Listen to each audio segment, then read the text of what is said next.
All right, guys, thanks so much for everybody that attended our live event at Vanish Brewery a couple nights ago.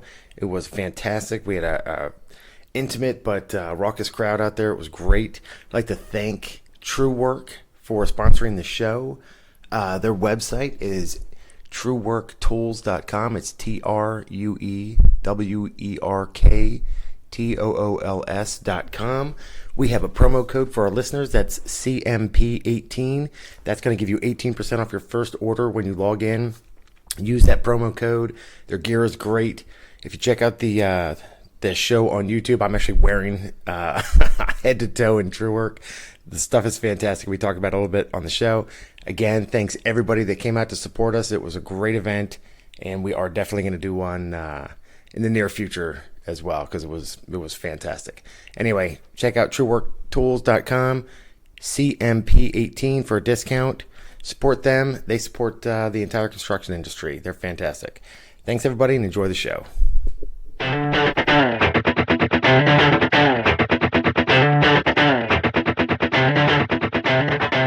The ideas and content expressed in this podcast are our own and do not reflect the views or opinions of any current or previous employers. You nailed it! I nailed it. The first time I ever. pulled it up on the screen. That's Dude. how I nailed it.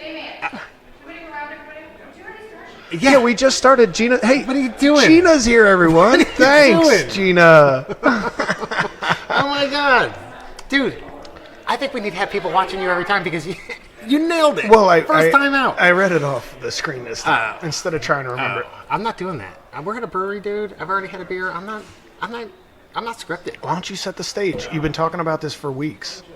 This is amazing. And there's hundreds of people here. Yeah, it's so loud in here. I can't hardly hear myself. I have a feeling. Oh, check this out. Look at this.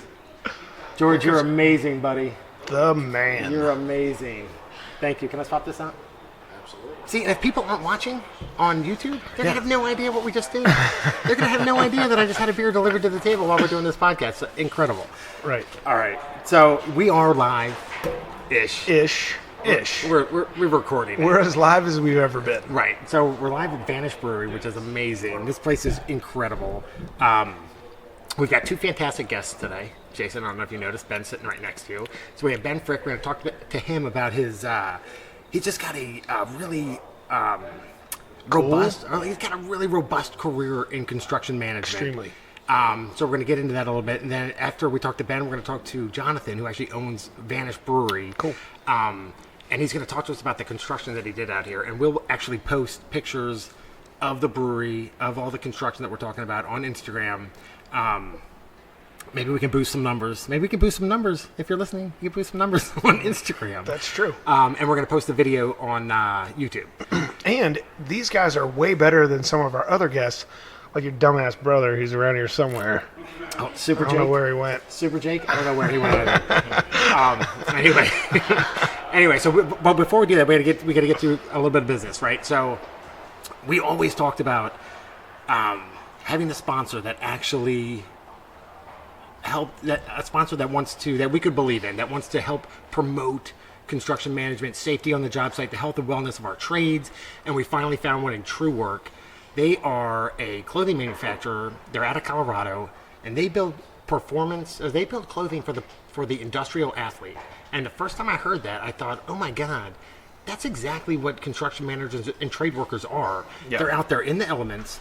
They're running up and down stairs. They're in and out of holes. They're working their butts off and sweating. Mm-hmm. So I have a closet full of clothes, pants in particular, that are just awful. You can't wear jeans. If it's hot out, you can't be running around the job site in a pair of jeans because you're going to sweat. They're going to be uncomfortable. I have a bunch of pants from just a bunch of different manufacturers. Do you know what I have for work? What? Sorry, I mean to interrupt you, but it's rude. I totally do. What I have is a whole bunch of pairs of jeans that were brand new, that were going to be my quote-unquote good jeans. Yeah. And then I wore them one time or twice, and I got drunk and ripped them with my stupid brother. Wow. I have like 5 pairs of jeans that are now work jeans that only made it like 3 actual That's wears. quite a bit of insight into your life. It is. It is. This backyard incidents. You need multiple. to listen to our podcast on stress management where we talk about alcoholism. Right. Anyway, but I mean, it's true. You get really sweaty on the job site and your pants start to stick. They don't flex well. Sure. They're terrible. So TrueWorks kind of bridged the gap between athletic wear almost with toughness, right? So they were kind enough to give us 4 pairs of pants or 5 pairs of pants to give away today. Wow. Which is awesome. I'm actually wearing them now, so if you watch us on YouTube, you'll see these amazing pants and He how looks good I look. fantastic in these pants. They're slimming. I'm actually 300 pounds. So anyway, but they're super tough. They had a review online, and I was like, what is this? They reviewed them as like, I think they said space leather or astronaut leather or something like that, but lightweight and like as soft as suede on the inside. And the first time I wore them, I was like, oh my God, now I get it. Because I went running to a job site, filthy. I've got, dirt and drywall dust all over me. I'm running downstairs. I'm, jumping on machines and stuff. And sweating like crazy. And no problem. Lightweight, wicked all the moisture. I was like, these pants actually live up to their rep, which is fantastic. It's awesome. It really is. So anyway, enough about TrueWorks. They're fantastic. They're supporting our live event here, which is great. So I really appreciate Something everything. tells they've me done you're for going to us. hear True Work a lot. Dude, they're fantastic. Their products are great. And listen, anybody that cares about our industrial athletes or construction managers or the trades, they're my guy. Right? Because we're in it every day. And I really appreciate it. So anyway, we said last time, the website is launched, buildertactics.com. It's an amazing website. It's probably the most incredible website ever created. It probably broke the internet. It's so great. If only our gentle listeners would go to it. Yeah, that would be nice. It'd be good if you'd go there and look at it. We have the show notes for sale on the website. You can support the show. It all goes to Jason's alcohol habit because it's terrible. No, but it goes to support the show. I would never try to give something away for nothing. The show notes are an accumulation of the first 2 seasons. It's all about, how to manage a job site, leadership. It's great stuff. Go there, check it out, support us, and we'll keep doing this. That's enough corporate jargon for one day. So let's talk about Ben Frick. So, truth be known, I've known Ben for probably got to be over 20 years, I think, at this point. We're both getting old, man. Yeah, I think so. So, Ben, I wasn't going to say anything. We're getting old. But, yeah, you're both very old. What? I like to tell people that you shave your head so nobody can see the gray hairs. Dude. No, it's because I'm bald. So anyway, one of the things that has come up recently is we've talked to a lot of people about the different pathways in construction. And Ben has had a really unique career, and I'll let you talk about it, Ben, but I know that Ben started almost in the trades as a youth, right? Jumped into the service as a CB, and I'll let you describe what that is because nobody knows what that is. And has went from the service, so went from like the trades to the service to a construction manager to a builder's rep. And if you could just, and I hate to put you on the spot like this, Ben, but that's what we're here for. Right. If you could just walk us through kind of what you did before you joined the service and what made you want to be a CB and kind of explain to the world what a CB is. All right, sure. Well, first off, thanks for having me on the show. Yeah. Yeah. It's a great honor. Yeah, thank you. It is a great honor. Finally, somebody mentioned it. You're right. Anyway, what were you saying? No. So, I know Dana's been asking me to come on the show for a while now, and I'm kind of like, I hope I'm not putting people to sleep. But anyway, I agree. No, you're good. It's a live event, so we're going to have a lot of people sleeping out here. So I hope we can hear you over the hundreds of people that are sitting out here. Right. Everybody be quiet. But anyway, so I was kind of weird, I think, when I was a kid, probably around 13, 14, and I was really interested in the trades. When I wood shop and everything else, I was like super psyched about it. Asked for tools and stuff for Christmas, birthdays, and stuff like that. Awesome. And I was really, passionate about it. Carved out a little shop in my basement of my parents' house, woodworking projects and stuff. And then an opportunity came up in my junior year. I said, I want to go to Votech. And I grew up outside Philadelphia in that area. There's a certain stigma about Votex. There is a certain stigma about Votech, man. It drives me crazy. Right, and so some of it's true and some of it's not, though. But I went there, and I think it's Votech's great. I mean, for the people that want to get something out of it, I mean, it's there for you, and the instructors, and my experience was awesome. How old were you then? I was 16, 17 years. Awesome. So what were you doing in Votech? Was it Carpentry? Carpentry, right? Okay. So I went to school for carpentry my junior year. Kind of just sucked it all in like a sponge. Learned as much as I could. And after my junior year, my instructor kind of pulled me aside and said, "What are you doing this summer?" And I had a job with a general contractor. I was worked as a laborer, and I was like, "I don't know, what do you got?" So he's like, "Hey, I have a friend down in Tennessee that's building a log home, and he needs some help." So I was like, "Sure, I'll go down there." So Awesome. I did that for the What a summer. great summer project. Did you do like Damien and I and just lie about how much you know about log homes at that point? I had no Like, experience oh yeah, with log no, homes. I'm your guy. Like, log homes are my specialty. I will blow you away. No, it was just like he knew my passion, I guess, and I mean, and it was great. I got to meet new people, and they became more like family to me, and got some experience working with building a log home. With logs. Were you going to say experience working with logs? I was going to say that, but anyway, that was one thing. And I get home.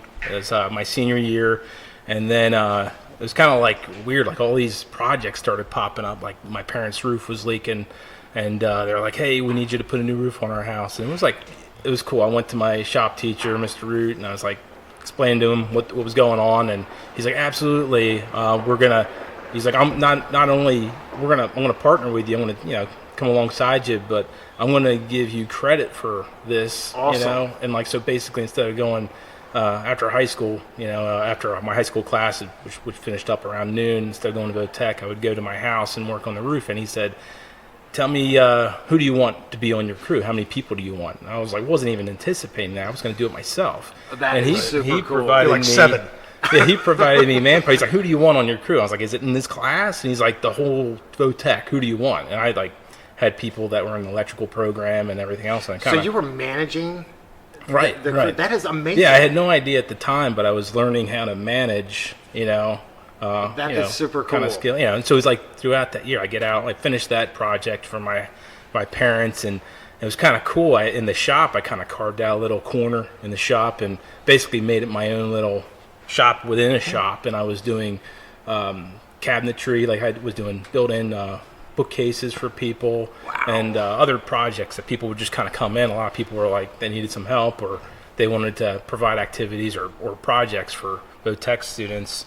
And then my final senior year project, my parents wanted a new kitchen, so I took that on, kind of developed a new floor plan and everything, and I used my shop within a shop to actually fabricate and build all the cabinets. You know who benefited from this? I was going to say, I was waiting for the opportunity to be like, well, your parents were like, he's got a little bit of talent here. Dude, Right. they have quite Let's the racket But I going. mean, at the Like, we same need a time, roof. though, guys, the I'm like, kitchen's not going to remodel itself. I'm 16, 17 years old. I mean, would you turn your 16 or Hell 17 year no. old? Yeah, that's kind of like where I think back on, is My kids are sitting there and no. I would not. there they are. You guys listening to There they it? are. So yeah, it was kind of like that, and it was. I look back on it, I was like, man, there's a lot of cool experiences I got. So then it was kind of like, what am I going to do after high school? Yeah. I had an eye on a trade school, and that didn't work out.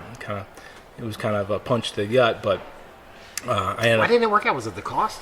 It was a trade school, but it was a free school. So there was only 12 positions, and it was kind of like it just didn't work out. But anyway, I started working that summer, and I worked for a carpentry termite repair crew. Mm-hmm. And I tell you what, that was great incentive for me, because I'm crawling around these crawl spaces in like South Philly and everything else, like wrestling rats and stuff like that. But it It was Crawl spaces are the worst, man. it was horrible. It's it was horrible. hard, man. Crawl spaces in Philly filled with rats. Right. You're kidding, That's dude. like the worst possible It is scenario. the worst. It was bad.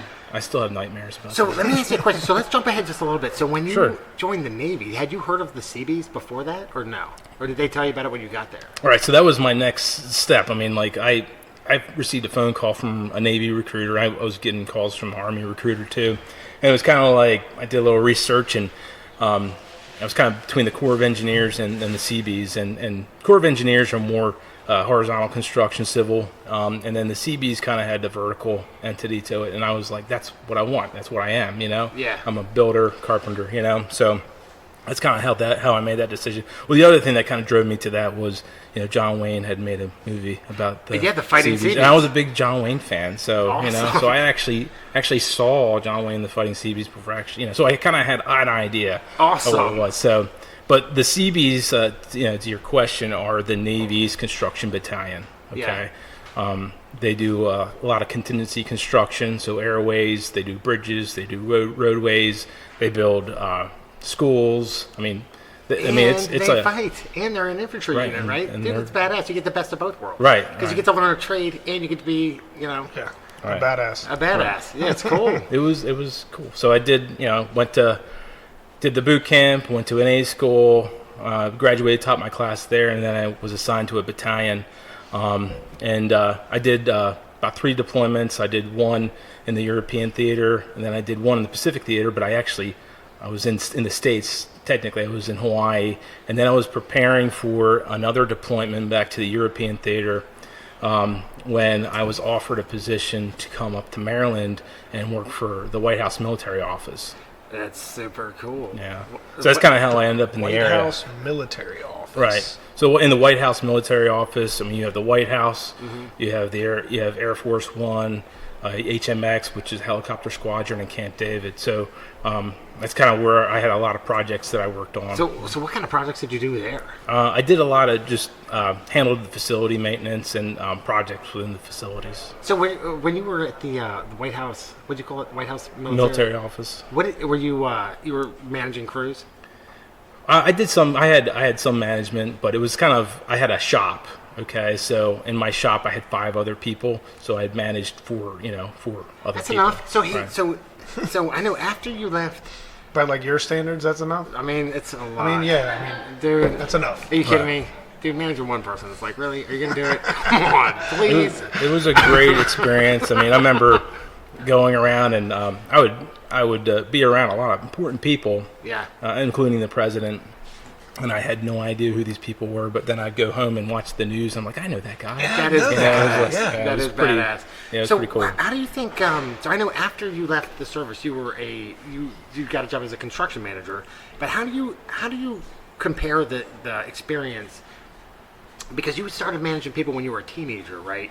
You went into the service. You were managing people there. You know, as you went up the ranks. So your last position, I'm not sure where you were. Probably an E7, E6, something like that. I was E6. E6. So you're managing people there. Then all of a sudden you're in the civilian world. Same field, really. You're managing. I mean, it's a construction. How did you transition from these people that were just, because I was in service, Jason was in the service, and it's different. So how were you able to bridge that gap between? How did you stop yelling at everybody? Right. It was really hard for me. I was just I think- screaming Dude, at it's- everyone, and it's they were the- like, "You can't do Yeah. that here." And I'm like, "Why?" It's the profanity that's always been the worst part. That- for I me. haven't I fixed tell it you yet. what, like I think, I did try the yelling and that that aspect, but it didn't work for me. So No? I found out pretty quickly. I kind of but I think it's different for everybody. Yeah. But yeah, you're right. There's a little bit different. You're put in a position of authority when you're in the military, and there's a certain respect that comes with that. Yeah. When you're put in the civilian world, it's kind of like you gotta kind of earn that. So. Yeah. Yeah. That's a good point too. I remember when I quit yelling, dude. When are you gonna stop? Never. Never. No. Okay. That defines me. This is my opinion though, but you can't yell all the time because Right. people are just What? gonna. Then it's just white they're noise. just- right. They're just gonna be like whatever. But if you're calm and quiet and reserved, and then you break out the yelling, and people are going to be like, "Whoa, he's serious. what's going on?" I like it. And that's kind of like where See, dude, that's my I go philosophy. the other direction, man. When I get calm and I know quiet, your people direction, are man. like, "Holy crap, what just I think happened?" he's losing it, dude. Don't look him in the eye. Don't look him in the eye. He's probably got a knife. That's where it gets bad. Right. So, you get out of the service. You go into construction management as a civilian. So what are you doing now? So yeah, I got out. I like you have stated on other podcasts. I mean, it's assistant superintendent.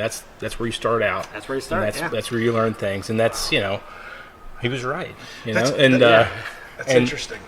So you have like the best resume out Ever. of everybody. Yeah. And you come into this industry as an assistant construction manager. I think it's interesting. I mean, It's crazy, right? Yeah, it shows that if you can get your foot in the door as an ACM in this business, you're doing something right. You know what, because though? you got I this think- guy with all types of credit. You know. Yeah. I think. Well, I mean, like, I don't want to cut you off, No, that's Go right. ahead. Everybody, Cut us Jason off. cuts me off all the time. It doesn't I don't know matter. any other way. but there is. I mean, there's a lot of companies that value college degrees too. So Sure. and like I don't even though I think I have I look back, I have great experiences and For stuff sure. like that. And people, I think ultimately they value the experience overall. What I mean? But when you Absolutely. have that college degree, that does help things out as well. You know what, man? You have such a diverse resume. I gotta imagine. I mean, Jason and I look at resumes all the time, and if your resume comes across my desk, I'm like, holy crap, I'm calling this guy. Yeah. I gotta know. If nothing else, I'm gonna sit down with him and just see where he's at. I've never hired anybody to be my boss before, but I mean, it could happen eventually. So, it's funny because you're right. People are like, oh, I don't want to get super political on this show, Oh my God. but there's a huge myth that if you don't have a college degree, that you're somehow less than, and it makes me insane because there is no trade schools, dude. I have people that work for me as trade, people making way more money than I'm making, Right. And I think back and I'm like, God, especially with an entrepreneurial spirit, I'm like, God, if I had only gone to a trade school with a little bit of drive, you could turn that into a You might have been able to build a fence that keeps out a groundhog. Who knows? F that groundhog. You know what I did, dude? What's up with that groundhog, though? Dude, I don't Do want they have a to. status update? I don't want to take away. Groundhog is a little bit of a sensitive subject. I don't want to take away from your story, but I will give an update on that. Sorry. Mother effer. I actually went out there. I got so sick of that groundhog because I can't kill the groundhog because Gina's here. Because So Gino I won't let me. can't kill the groundhog. So I went out there and ripped everything in like a fit of rage. Ripped everything out of the garden. The weeds, tomatoes, melons, everything. And was just like, F you, groundhog. Yeah. The entire time. Breaking here for nothing. Try that. So I'm like, there you go. Now you got dirt, jerk. So anyway, I don't want to talk about the groundhog. Digress. I'm Do gonna digress. shoot that son of a bitch. All right. So while anyway, he's- you have plenty of accolades. You don't want to talk about groundhog. I don't want to talk about fences. groundhog fences. Yeah. So if Ben saw my groundhog fence, I would be a little embarrassed. I'm not gonna lie, right? Because that groundhog fence is made out of garbage. Anyway, it doesn't matter. So Trash fence. So, so you've gone through your career. So now, one of the things I want to talk to you about, because you're a builder's rep now. So you actually work for a builder, and you represent that builder, but you have another builder that's working for you, that's working for the company that you work for, and you're the representative between the two. Is that pretty accurate? So I work for a builder, and they're also a developer, right? And so we're as a developer, we're working with other national builders and turning over building pads. So, and then I'm acting as the developer manager or owner manager in this current project that I'm on now. But I've also acted as a owner's rep for another multifamily project. So it's kind of it's a totally different role. I was a construction manager as well, just hands-on, kind of actually managing a project. Now it's kind of I'm standing back and I'm looking at more of the budget end of things, and kind of. So what is that like? So now you have a construction manager that I guess you're managing or you're overseeing another company. What's that dynamic like? Because they're not gonna BS you. That's the impression I get, is that they're not going to come to you and be like, oh, well, the Johnson rod was all bent, so we had to spend $14,000 to fix it. Right. That's not going to happen. So I think, and you're going back to, college degrees and then just having just your experience and everything. Yeah. And so, and I think where I benefit is when I look at, I look at spreadsheets all day long, I look at schedules and that stuff, and I analyze things, and I but it's, when you analyze something, it's based on your experience, right? Yeah. Or if you don't have anybody that has that experience, it's kind of like, what conclusion are they going to come to? And that's what I think where I come in. It's like I am able to provide my analysis, and it's based on experience. Years of experience. Right. Yeah, man, I love it. Right. I'm telling you. Right. And that's kind of I see somebody, if I saw somebody coming out of college and I've seen them in that same role, I think I might have something more to 100%. Yeah, definitely, without question. Yeah, right. They're going to be like, well, I did not see this in the textbook. They brought you there for the experience that you have, so they can rely on those things. No question. I'm telling you, dude, without that experience, I want to knock construction management degrees, because we have listeners that are going through it, and it's very valuable, but that real world experience, there's no substitute for that. Well, we hear that all the time. Comments and people writing in and saying, look, I'm going to school for this. What you're doing is what I want to do. Yeah. But I can't understand it like you explained it. Until I get there, all I've got is this podcast, which is really sad. I got to be honest. Dude, you go dig a ditch and work for somebody who's yelling at you. That's the same thing. Dude, I once had a guy say to me, I had to dig a ditch, oddly enough. I was working at a camp before I joined the Navy, and the guy was like, look, I need you to dig this ditch 3 feet wide, 3 feet deep, and like a million feet long. And I was like, ugh. And I couldn't leave until it was done, like that project. So I dug this stupid ditch, and I did such a good job on it. And the guy was like, look, if things don't work out in the Navy, I'd love you to come back here. And I was like, dig your ditches? F you. I was like, I'm not coming back. It's the worst job of my life. I can't wait to get out of here. I was like, it was at a camp. I got campers walking by me. I'm digging a ditch. I was like, I'm not coming back. Yeah. Anyway. You take your $40 you gave me today and shove it. Yeah. Dude, I didn't even get paid for it. It's community service. We'll talk about that later. We'll talk about that offline. Anyway.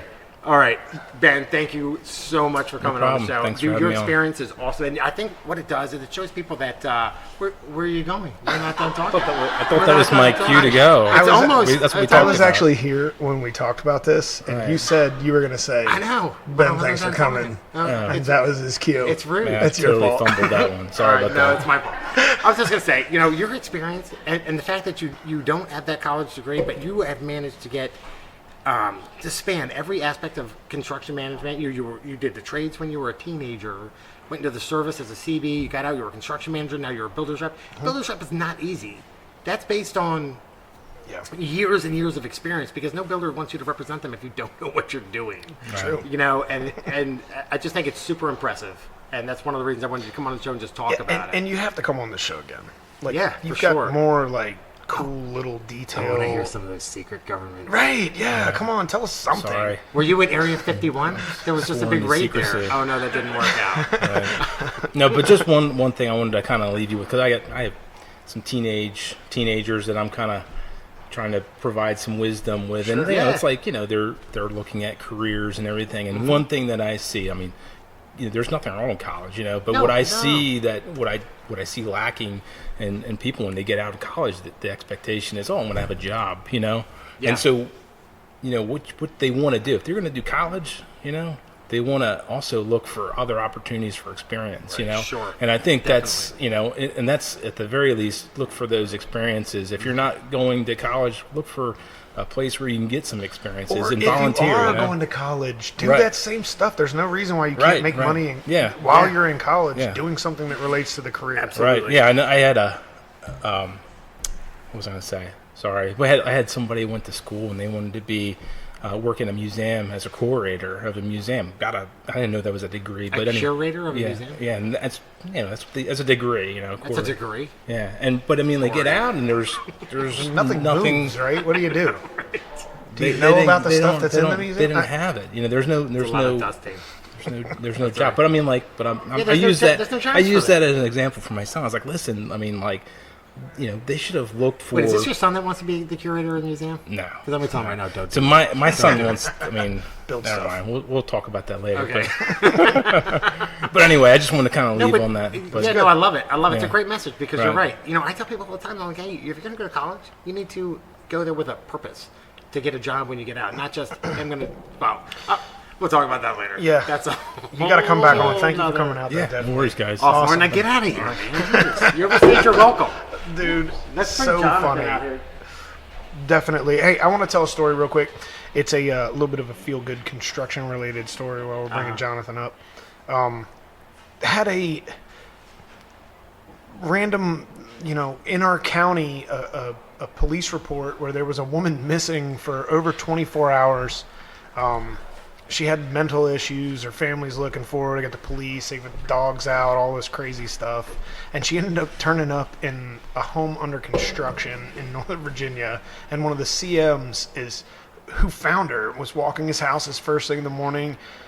Wait, what did he do when he found her? He was like, hey, can I help you with something? And she was, obviously not well and was confused and a little irate and was not making sense. So he called his partner in and said, you gotta come help me with this. And he ended up calling the police and locating her family and bringing her back, which I thought was pretty cool. Just and the moral of the story, of course, is that you gotta walk your houses because you never know what you're gonna find in your houses when you walk them every day. When I saw that, I thought it was a joke. No, it was not a joke. I thought it was a joke too because I was definitely like, that can't be right. It's right in our wheelhouse. And then sure enough, later that day. That's crazy. That's crazy. So, so walk your houses. So I'm gonna tell you a quick story about Jonathan, actually. So years ago, we're at Vanish Brewery. And years ago when this place first opened, I don't even know, what 3 year years was ago. It was about 3 years ago. It feels like a lot longer than that, honestly. So I stopped in here one night. This brewery popped up on Route 15. And I was like, I gotta go check it out, My name's Damien. I love to drink. So I go in there, and I met Jonathan for the first time, and he told me this story about. He was like, "Hey," and I was like, "Hey, what are you doing? We just opened this brewery. It's kind of a random spot, whatever." And he was like, "No, you don't understand. I built this place. Originally I think it was a farm. You were going to just sell the hops. Is that right?" Right. So Jonathan, you told me this story about. Not a story, but like a philosophy. He was like, "Hey, I want to build a place where people that ordinarily wouldn't see each other, neighbors, could get together. They could stop on the way home. They could have a couple of beers. They come here on the weekends with their families or whatever, and it would just be this meeting place." And I thought, it was right before Christmas, I think, and I was like, "Okay, that sounds great." And through the course of the next couple of years, every time I come into this place, I see neighbors that I haven't seen in years. Right. And everything that Jonathan it had works. said, everything that he said was going to happen came true. Right. And I'm like, and I never forgot that. And I thought, what a great place. When we talked about, having a live event, I thought, what a fantastic place to have it, at Vanish Brewery. Because this is where neighbors get together to see each other that haven't necessarily seen each other. That's awesome. And since we're international superstars, I assumed people would fly in from all over the world, but whatever. They're here. I can see them. So anyway, we have Jonathan with us today. First of all, let me say I love this place. Well, thank you. It's got a special place in my heart. It's beautiful, but I've noticed over the past few years. So when I first stopped in here, it was just. I guess it was just the main building and a course. Did you say it was a barn? Well, the main building was the riding arena and the stables. So it was a failed equestrian center.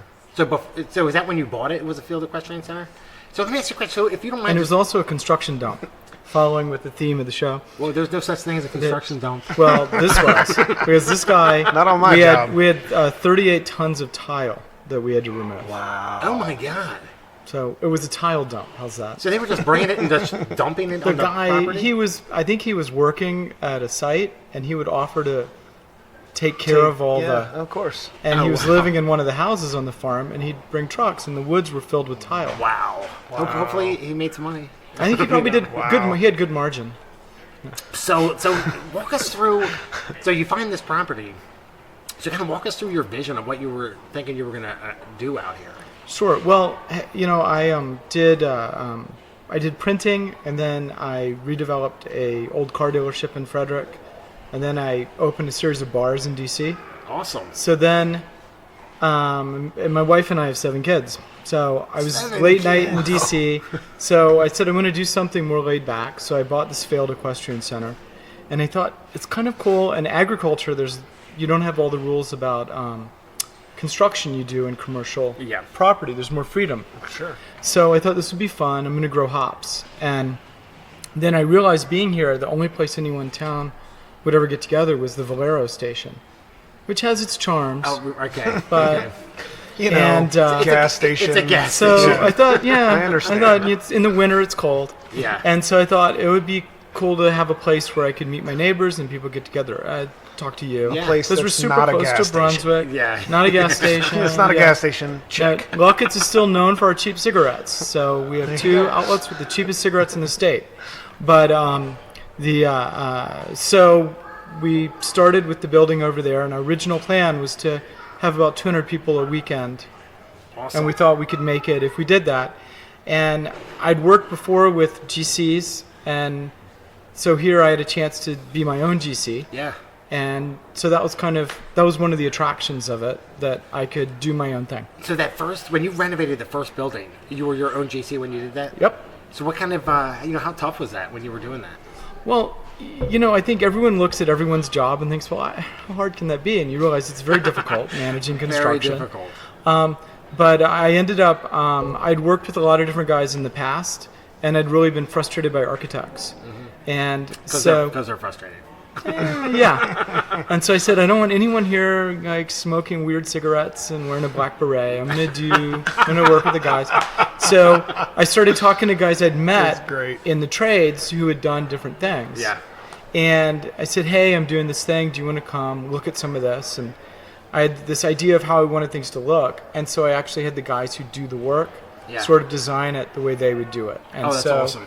all the design elements you see were done, it was more of like working in partnership with the builders, with the guys Yeah. and women who were doing the actual work. So you see elements in the tasting room that were are old wood. Well, someone's idea was to take some old wood from a falling down barn and use it to build a wall. Yeah, reclaim. These sort of things. So everything you see here was actually done by and sort of visualized by the person who did the work. So anybody that listens to this podcast know that I built a fence for my garden out of garbage. Heard. I can't believe you used his creative genius No. to No. segue It's to okay. your stupid fence. No, listen. Because here's the thing, though. It's all reclaimed material, right? Because it was going to go in the dump, essentially. Sure. And the fact that the guys that were building this said, you know what, I don't need brand new 2x4s or brand new 2x6s or Right. 6x. They're like, we have this barn, we can use that material and recycle it. Is awesome. It's all about so cool. sustainability. It's fantastic. And I love the idea that the guy who's actually building this stuff gets a piece of the vision.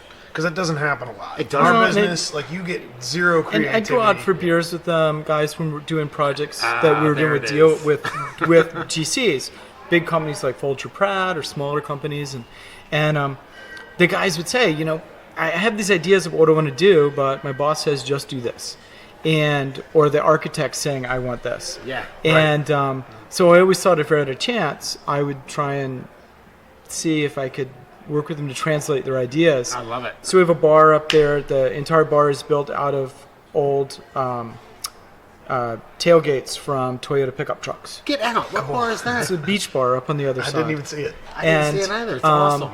So Why Toyotas? he liked Toyotas. I love it. What do you have Because against the guy- Toyotas? I love it. It's my favorite Hey, vehicle. look, come on. Those the are good guy pickups, who man. designed it was the guy who built it. I love That's it. why. He was a Ford man. They would have been Ford pick. Right. Wow, no, that's And, super cool. We started with building after building and building. We seat about 800 people now.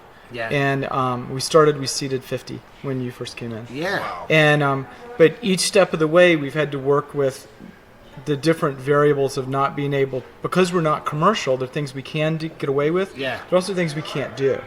So we had to work around all the different limitations you have being on a farm versus being commercial. So if you're agricultural and you don't have to actually if you don't have to pull permits for the different structures that you build out here, what limitations do you have? Well, the structures have to be, if it's a closed structure, it has to be designed around agricultural activity. Okay. But you can be making beer or wine. Yeah. But it can't be like office space or okay. apartments. I gotcha. So if we're I redoing assume- a house, we have to pull permits, just like you would. I was going to say, anywhere I else. assume you probably have some permitted areas on Sure. the site, right? But that and then we're not allowed to have a full commercial kitchen here because we're ag.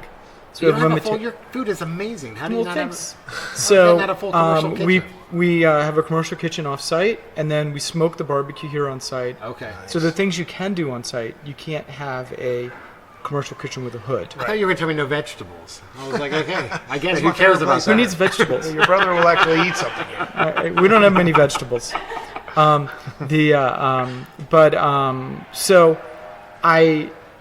We made a lot of mistakes. Going back to your question, there are a lot of things. Some of the things you see here, you're seeing the third version because the first two ideas were dumb and we had to tear them down. Oh, Because we were just. I mean, you could have great ideas, but one of Yeah. them may not be so great. But we don't no, know it all until we of build my it. ideas are pretty amazing. But I think, that so even as we built things and then we'd realize that was a mistake, we'd say, well, but if we move this wall, we can adapt it and we can reuse it. So we weren't stuck. And so we everything just evolved over time. that is a really good point because, we find, I'm sure Jason has the same frustration. Sometimes you get stuck with an idea that's unbending, it's unwielding. And you're like, look, as the guy that's actually managing the job site or the construction of it, you're like, look, this isn't going to work. And then you get that pushback. No. It's on. I drew it. Yeah. You have a diagram. Make it work. Make it work. And it's like, And it's a guy far away. He may not even be on the site. Yeah. Who says, well, I drew it that way. It's going to work. And you say, well, the trusses don't meet. Exactly. And you're like- so I think it gave a lot of, I hope it was fun for all the people that did work here. And they still work here because I was actually here to say, okay, well, we can move it over 2 feet. That's fine. Yeah, no, that's awesome. And so, if you've ever built anything, you know that there's those moments where you say, I can fix this really quickly, or I can go through 3 steps and get it approved by corporate, and it'll take 3 days. Yeah. I feel like there's probably some heightened level of responsibility for your construction folks that were building this stuff also coming up with the idea. Dude, like I'm sure I they feel like love we have the option to blame someone. Yeah. And when you're helping plan it, Well, and I think really that, have that. one of the things that's really great is everyone who's ever done work here, they come here with their family Yeah. because to show them what they did. sure. Oh my God. And you don't really Don't have that get us started. luxury. Wait, don't get us started. Building an office building, you don't have that luxury. Yeah. Look, Damien and I take our family and friends by everything we've ever built, Yeah. and we slow down and we stop and we point it out, Yeah. and they're like, "Shut up, Dad. We don't care." They're like, "So what?" It's not impressive, They're like, It "You don't just looks- understand." They're You know what I their did to family get members here? who can drink enjoy seeing it more than the ones who can't. Amen. So it was there were lots of different challenges you can imagine as we went through each building. Yeah. Right. And retrofitting them so they could work, taking basically old Butler buildings and finishing the inside so it was more like a real building. Yeah, I love it. But you have people who have 10, 20, 30 years of experience and they have all these ideas. Yeah. They figured things out that we Yeah. wouldn't have done if we had had an architect. Probably bottling I them love up it. for years and never been able to Yeah, use and them. after a Stuff while like you get that. beaten down if everyone Sure. says, yeah, just do what I wrote. Oh my God, I'm and- sure they loved it. I'm sure they So it was- were out it here was and they were fun. like, "This is fantastic." And so we continue to do stuff, and it is amazingly free. There some of the things that are here because there was a guy sitting at the bar and I started talking to him and he says, I do X. Yeah. And I said, well, you can come here and do it on a Saturday. Oh and my so God, some of the that's things you see built here were built by a guy who was at the bar. And Really? That's who freaking just started awesome. talking about I'm what gonna he come sit did. at the bar. I'm gonna come sit at the bar with As my long as it's not a ideas. fence, I'm all over it. Yeah, I've got these ideas so that let I've me- been rolling through here. So I'm a bit of a farmer myself. Oh my God. Not really. I can't grow anything. He grew a melon. I grew a melon. So you're hops. So that was the original. So you're still growing hops out here? We are. So And that was the first sort of construction project because you saw the hops field coming Yeah, in. definitely. Yeah, Yeah, yeah. It was first thing And I noticed. everyone else does foam poles, that are creosote foam poles for their. And no idea what you're talking about. well, you put foam poles to string hops. You need these tall poles. You Okay. string them Oh, along foam pole, poles. telephone Yeah. poles. Oh, Sorry. okay. Sorry. And so the bars I did before this were heavy metal bars. So I wanted to do something that was not as sort of traditional farmy. Gotcha. So if you notice, they're all black metal with silver, and it's recycled drill pipe from a fracking company in Texas. Awesome. We bought a so truckload. cool. They That trucked is it up. cool. So it's all fracking pipe That's all fracking pipe out on that's the out there, and then it's strung with wires because the hops weigh a lot when they grow to the top. We've That harvested, is super cool. but we're the only, as far as I know, we're the only field that is a really heavy metal hops. Quick hops question. Yeah. How do they grow? Is it like a perennial? Is it something? It is. The Okay. root grows I down, don't know shaped what sort that of like a means. carrot. Comes back every year. Comes back. Got it. Yeah. So they, He's a gardener. I'm a bit of they- a farmer. He's the, a farmer. and the root grows down like a carrot, about Okay. 6 feet. And the plant grows up, the vine, it grows up about 20 feet, which is how tall the poles are. And so it runs up a string. It's a runner. And and I knew nothing about those when Yeah, we started. cool. And Wait, say that again. So you didn't know anything about growing hops when you started I growing did them? heavy metal bars. I don't know. Let me tell you Look, something. I own bars in DC. Okay, love there's not your growing any style. hops So, in DC. well, going back to your thing with the guy with college, so I had 6 years of college and I never graduated. So I had $200,000 party. You were too busy having Awesome. kids, Partying apparently. for Yeah, 6 you years. get like 15 of them. So, Awesome. yeah, so I never farmed, but I thought, well, it's interesting, and I thought it would be cool to try. Yeah, And I love it. so, but that field there uses about 30,000 gallons of water on a really hot August day. Wow, does it Hops are really? super water intensive, but this area is really abundant water. Yeah. So, Pumping from a well, I assume. yes, I mean there's no city stuff out here. Yeah. We talked about getting gas, and they said, okay, it's going to be $140,000 to run the line. You're like, No, we'll we're start good. a fire. You're like, Wood. whoa, You're good. whoa. We're good. And some old newspapers I'll burn. But I gotta rub these sticks together. I think one of the things I look at, with construction projects now, as we do other commercial projects, is I work really hard to talk. I've always worked hard to talk to the people that actually do the work. yeah. And I spend even more time now trying to talk to them and understand, because I think they have a lot of insights that you don't really get. 100%. Right. So that's the thing. So I have some younger guys that work for me, and I tell them all the time, I'm like, listen, if you don't know something, ask the guys that are doing it, because they're going to tell you. They're going to want to tell And you they've about made their the trade. mistakes. I mean, mistakes Yeah, are worth right. more than. And I can't wait to tell you about the mistakes they made and what they know and how Yeah. it can benefit you. Right. Exactly. So, but you got to take the time to actually ask the questions and Sure. talk to these guys. That's the thing. I love talking to tradespeople because they're super funny. Usually, when they start telling you stories, they're like, "Oh, guess what I did one time," and they tell me this crazy story. But then you learn, and you can take that and you can use that knowledge in your other construction projects. Because some of you come along and be like, "Hey, I got to do this," and you're like, "No, you don't. You're going to make a Right. mistake because you've got that knowledge." It's awesome. That's one of the things that I know. I don't want to say that I've made a lot of mistakes in the projects that I've Tons of done, mistakes. but I've made a few. You've made some today. I made some today. But you learn from them and you grow from it. And if you're smart, you listen. You take that lesson and you don't make that same mistake twice, and you're that much better off. In the future. Right. So Jason, we gave out, or Jonathan, excuse me, we gave out a bunch of this guy, bald-headed guy, is Jason. I don't know why I made that mistake. We gave out a bunch of raffle tickets. And I was hoping that I could put them all in like a cup, and you could pick the winners out. So we have 4 prizes we're giving, or 5 prizes we're giving. But I out. got to tell you a story, Jason. Since you use let's your hear name, it. so Damien, right? Yeah. So our daughter just had a baby a week ago, and a month ago we were having the debate about the name. Okay. So they were going to name it. Damien. No, swear to God, this is true.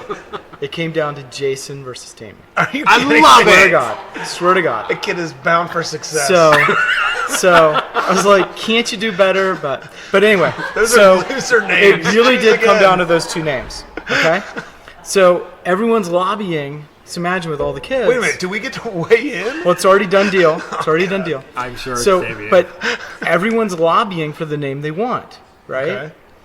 So Please be Damien. I wanted Jason. Not that that really matters. Yeah. So my whole point it. So I thought I could either say why Jason's awesome or I could attack Damien. So I attacked Damien. Yeah. So I kept sending them clips from The Omen. Yeah, dude, my whole life. Yeah, right. My whole Right? life. And I said, there's a reason to name the child that because it's close to demon. Yeah. And Yeah. I said, it's risky. And then some of the other kids started sending pictures of hockey masks. Jason. Jason. true. Yeah. Right? Or the abbreviation for all the months in the calendar. It's the only name in That's there, true. guys. What? So- You know. What are you talking about? Yeah. You don't know Look it that? up. No, I don't know. What? Never What? mind. But it's not relevant. over. It's him. It's him being Yeah, thirsty dude, for it's you attention. trying He never makes So- mistakes. So it came down to this massive fight, right? Good. I So hope Damien won. everyone's fighting. Jason. Yes! That is a bunch of bull. Knew it! Sorry. It's a great choice. The Omen. They couldn't get over the Omen. They couldn't get over the Omen. So let me tell you a quick story. So when I was a kid, right, The Omen came out. And everybody's like, "Oh, Damien's the devil. Damien's the devil." Yeah. And I think, And I was looking in your hair to see the Yeah, it's 666. well, then the movie gets older and older, and people forget about it. Right. Then when I'm like in the '90s, people have forgotten about it. I'm not getting teased anymore. They remade the goddamn movie, And then, right. and the whole thing started over And again. then YouTube made it so it's easy to pull up the clips. Yeah, and I'm like, And they're like, what the? and so Hey, look, in, it could in be the worse. end, Your name could be Alexa. I'm just saying. it could have been. But in the end, they were Dude, saying, okay, Jason's bad. He kills people. Yeah, but if you don't go to Jason's Camp bad. Crystal Lake, you're okay. Damien's everywhere. everywhere, everywhere. Anyway, when I heard Remember your that. names, I That's couldn't great. believe it. That's All right, awesome. so I grabbed all these tickets. I gotta shove them under my pocket here. I need you. We're gonna give away some stuff here. Did you actually hand out the other side of those tickets? I kept them. Oh, okay. These are drink tickets are recycled, man. I know how they work. saw these from last We'll do year. it like this. I'm just These are gonna year-old. I'm gonna mix them up on the table. Okay. And I need you to pull out. Is there a name or just a number? They're just numbers. I need you to pull out 4 tickets because Mr. Ben Frick actually is walking away with 1 pair of pants. Dude, you are super decisive. I love it. All right. All right, so let's see what you got. You got to pull your tickets out. Is there 4 people here? There's hundreds of All people right. here. So I got 5-1, 5-5, 5-5. Oh, yeah. I got 5-1, 5-5, 5-4. I'm seeing a pattern here. 5-5, 5-5. No. 5-5, 5-6. Are you kidding? Oh, my God. This is so great. And 5-7. Give that man 4 pairs of pants. All right. See me after the show. I got some pants for you. All right, awesome. So let me just say, I love this place. Thank you guys for coming out. This is really This was the first place I thought of. Vanish. Anyway, thank you so much for coming on the show.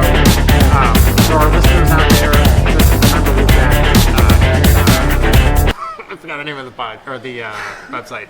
BuilderTactics.com. Check it out. We've got a construction manager manual on there you can download. Support us on social media, Instagram, YouTube, Facebook. It's all we can manage. We love the support. We're at 23,000 downloads, and that is 100%. Growing. Dude, it's growing every day, and that's because of the support from the listeners. There's no official ranking, but I'm going to say we're the number 1 I construction mean, we are management absolutely, podcast. we are number A1A. Dude, the competitors can't even come close, so just saying. Anyway, thank you so much, and that's a wrap. Peace. All right. Thank you guys.